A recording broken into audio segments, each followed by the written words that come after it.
حسان نے وہیں بیٹھے بیٹھے اپنی زندگی کی پہلی نعت پڑھی. وہ احسن منک، یہ تو آپ سنتے رہتے ہیں، تو بہت بعد میں انہوں نے پڑھی. میں آج آپ کو زندگی کی پہلی نعت.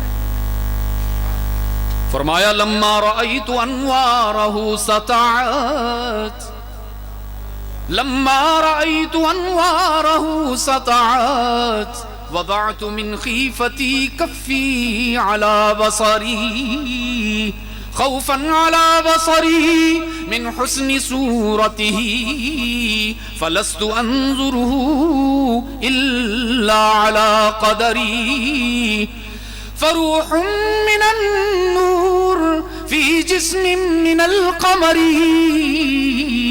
كحلیۃ نسجت بالانجم الزہری. ترجمے کا وقت نہیں، استعداد بھی نہیں، بس اتنا عرض کرتا ہوں. حسان نے کہا میرے محبوب آپ کو دیکھ کر مجھے تو یوں لگتا ہے جیسے 14ویں رات کا چاند سنہرا لباس پہن کر فرش زمین پر اتر آیا ہو. وہاں سے سیدھے گھر تشریف لے گئے.